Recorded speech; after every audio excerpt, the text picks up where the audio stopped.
Hello, colleagues. Welcome back to the OCHA Staff Welfare podcast series, #Let's Talk. Today we're going to be talking about how to cope with uncertainty and change in our lives. Keep listening if you'd like to know more about how to adapt to uncertainty and change and make the most out of your situation. On this podcast, we are joined by two colleagues from OCHA, Sergio Dinoi and Karina Alves, Pina.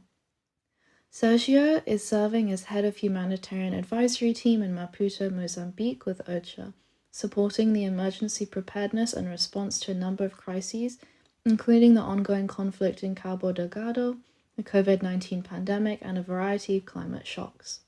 Sergio has an academic record in political science and international relations, with a focus on humanitarian diplomacy.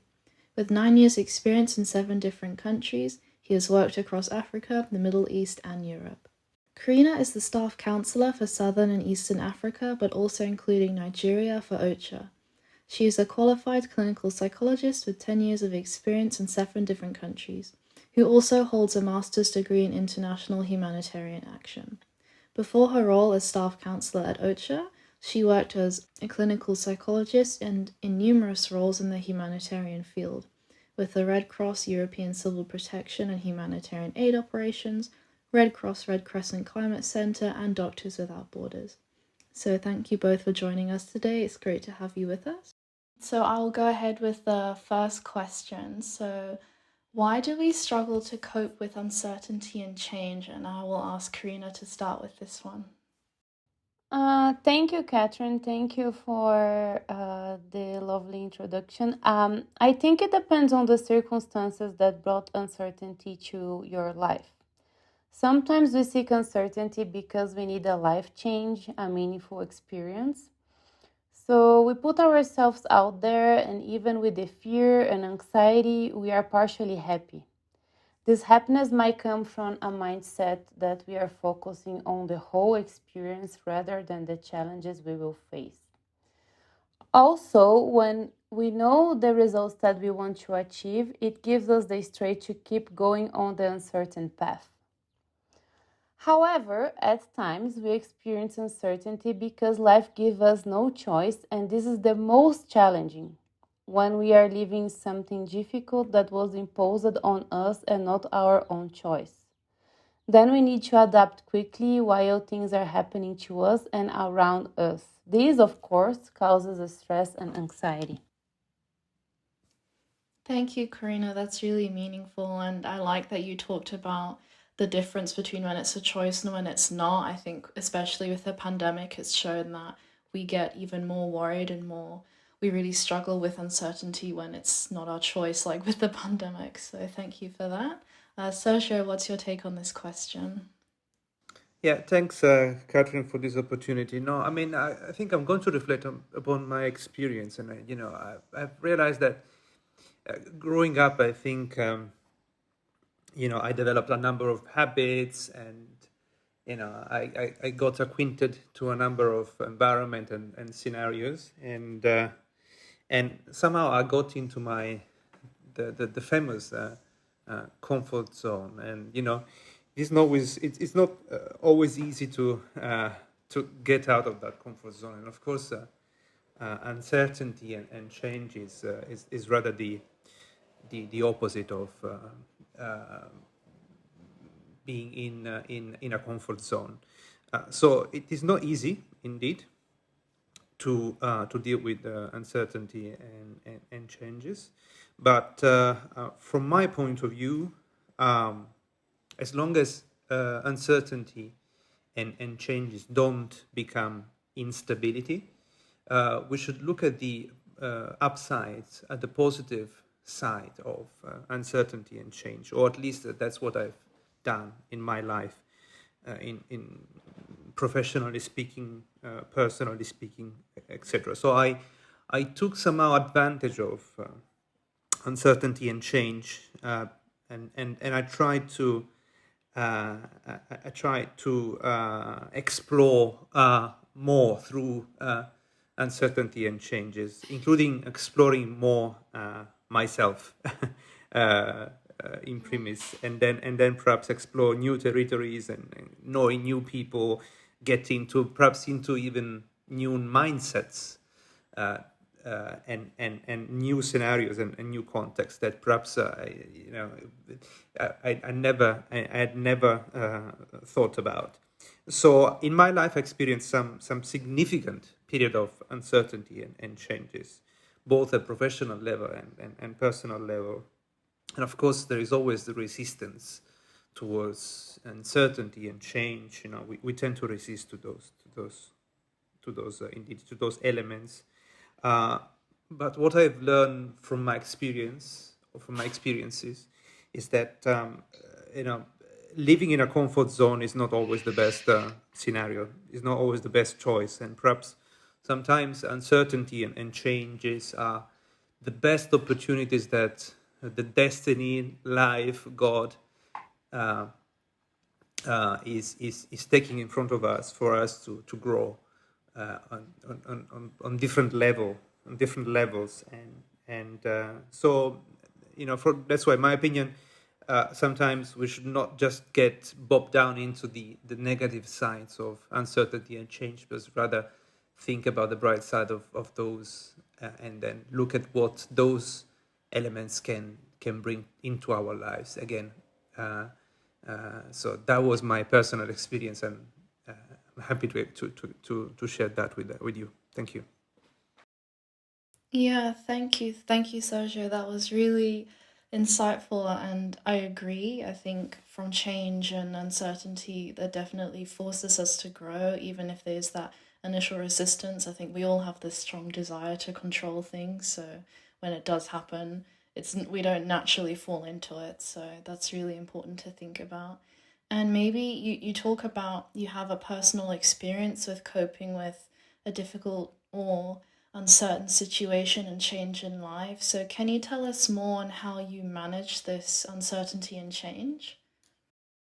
Well, yes, and I can mention a few examples. So for example, if I have to think about my personal life, and I could certainly mention my first Erasmus experience. So studying abroad, that was, I think, a sort of breakthrough in my life, because I'd studied in Italy, and I'd spent my entire life in Italy. I was traveling in Italy, but never went abroad. So, and then this opportunity came, and then my mom was just pushing me to go towards it, and it was a big change for in my life, because I had to adapt drastically to a new environment. So I decided to go to study in Spain, and I'm from Italy.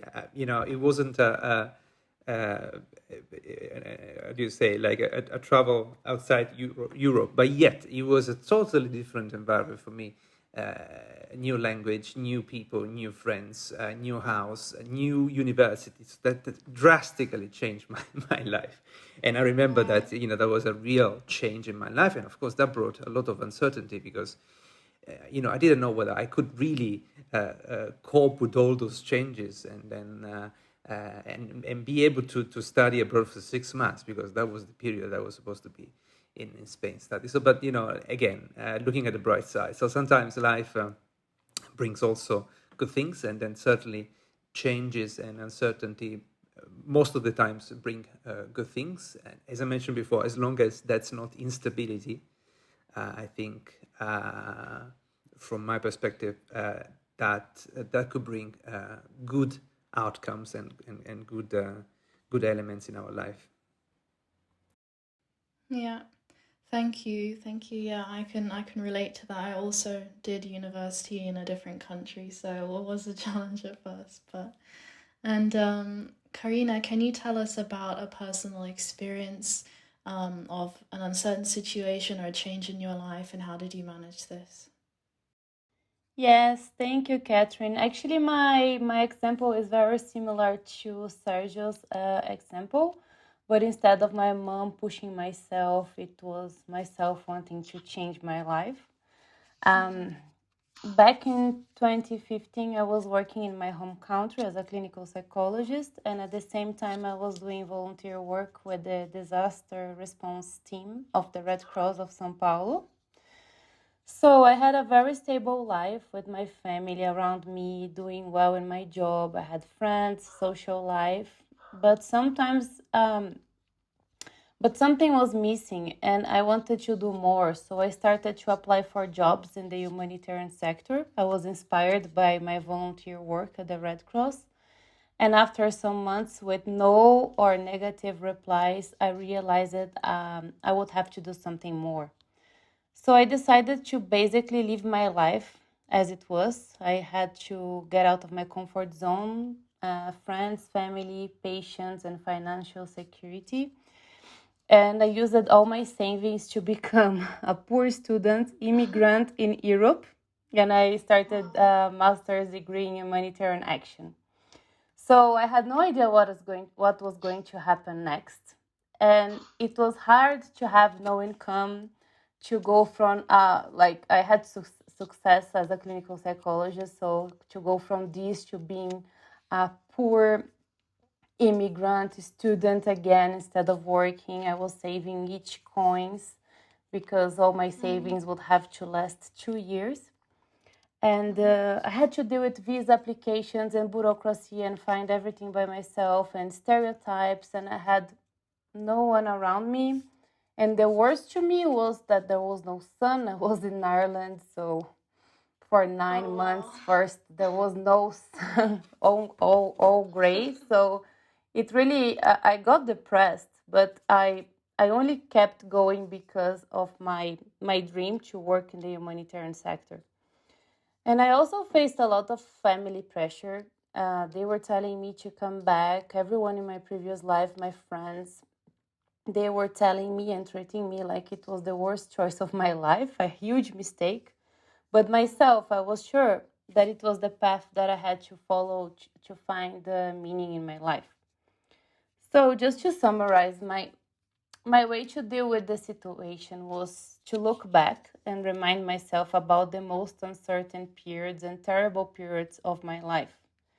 Because I do this, I look back and I think if Karina, the Karina in the past, was able to overcome that phase, the present Karina will make it as well. Like I can count on myself. So I wanted to tell OCHA colleagues that we often forget about how strong we are, our skills, and everything that we have accomplished in life. But if you're working for OCHA, it's not for no reason, you know. I am sure that each one of you has done a lot. So it's simple. We can find strength on knowing how strong you are. So when I moved to Europe, I could only count on myself, and that's what I did. Thank you.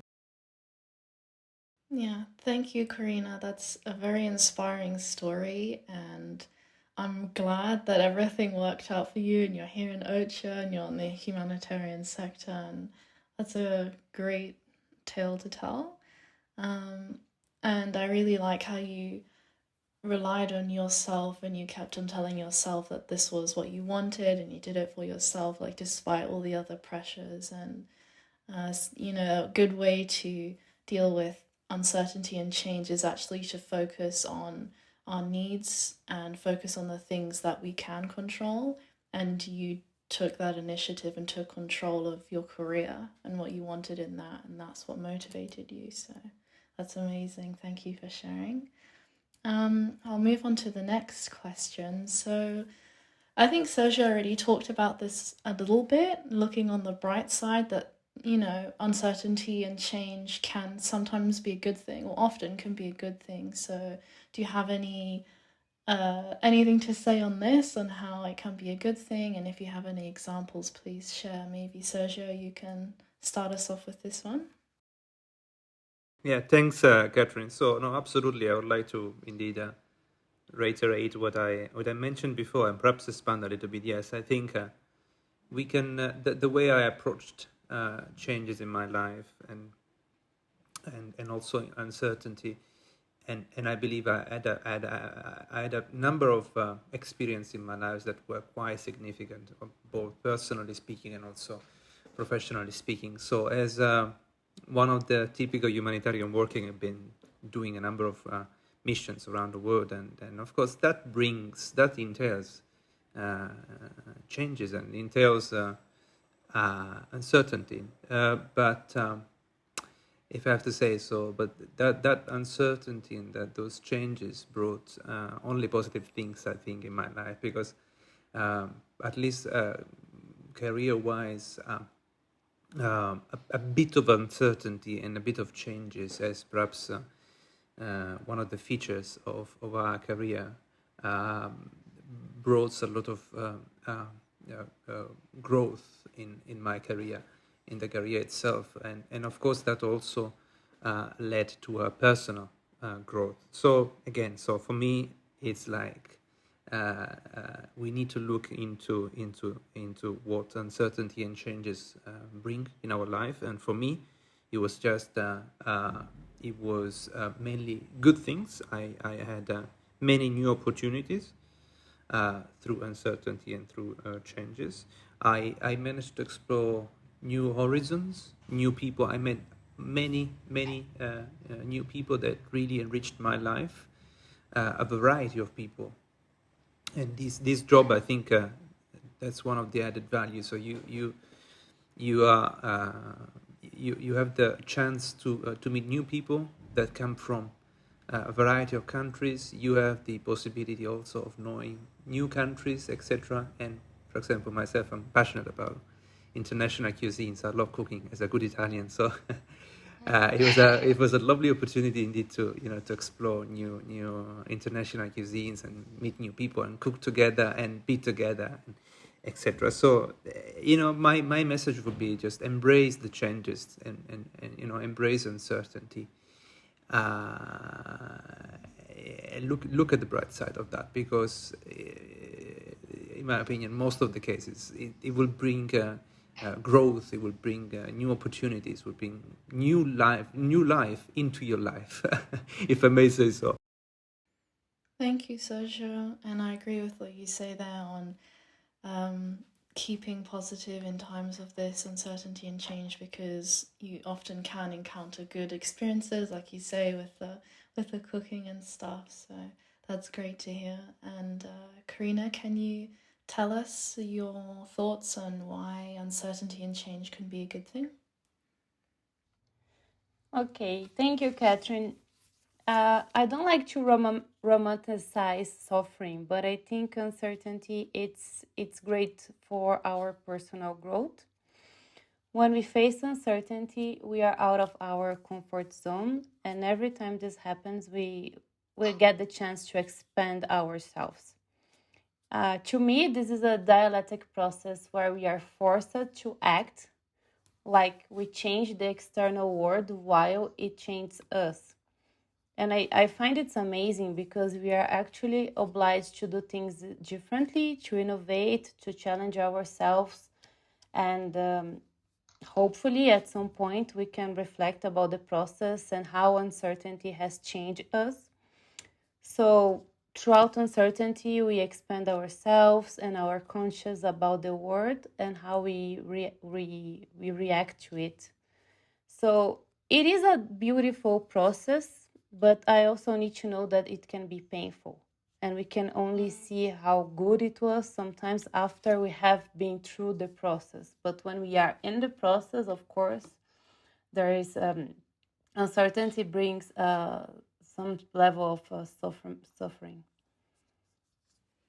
Yeah, thank you, Karina. And I agree with you that we do have to be careful not to romanticize things too much, because with uncertainty and change, sometimes maybe it's by choice, like you said in the beginning, and it's a job change, or you move to a different country, or sometimes it can be very severe, it can even be traumatic. And you don't have to grow from uncertainty and change. Sometimes you can, but sometimes you actually can only see years later in retrospect that it's helped you become who you are today, but it was very painful. So, yeah, thank you for that. Thank you for sharing with us, Karina.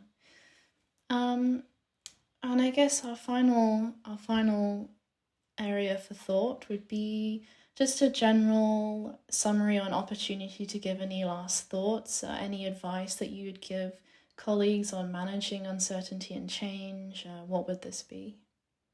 Um, Maybe Sergio, you can start us off with this again. Thank you.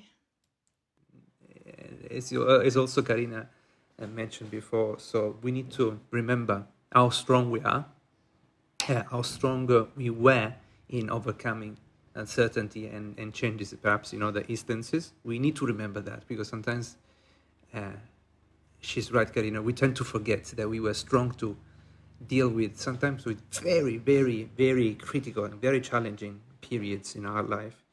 And a last message and last advice from myself would be that we should not put limits to ourselves, because really sometimes we are our own limits, and that's not good indeed, because the world is so infinitive in terms of opportunities and in terms of beautiful things. So I think we should just allow ourselves to explore our capabilities, our potential, and our life at the maximum level. Thank you. Thank you, Sergio. And Karina, could you please tell us about this?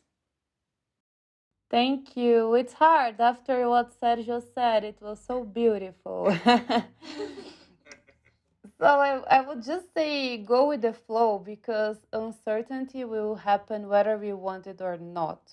This is how life works. Sometimes, sometimes my life is great, and I remind myself to fully enjoy the phase that I'm living, that I'm finding great, because at the same time I know it won't last forever. So I would say to cherish people and the moment.